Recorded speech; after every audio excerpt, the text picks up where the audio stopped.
গিয়েছিলাম গঙ্গার পাড়ে। আমাদের চুঁচুড়ায় হচ্ছে ষণ্ঢেশ্বরতলা নামে একটি জায়গা আছে, যেখানে মানে সেটা হচ্ছে গঙ্গার পাড়। তো সেখানে অনেক রকমের মন্দির আছে। আর এখানে দেখছি যে মানে যেই সব সরস্বতী ঠাকুরগুলো আগের বছর পুজো হয়েছে, এবছর আবার নতুন ঠাকুর এনে পুজো হয়েছে। তো আগের বছরে যে ঠাকুরগুলো ছিল সেগুলো ওখানে বসিয়ে রেখে গেছে। আর এই হচ্ছে গঙ্গা। আর এখন যেহেতু আমরা দুপুরের টাইমটা এসেছিলাম, তাই গঙ্গা কিন্তু একেবারেই ফাঁকা।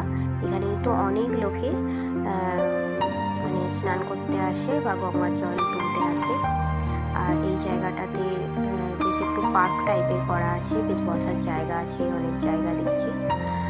তবে আমরা যেহেতু বললাম না যে দুপুরের টাইমটা যেহেতু এসেছি, তাই ফাঁকা। তো আমরা গঙ্গার দিকটা যখন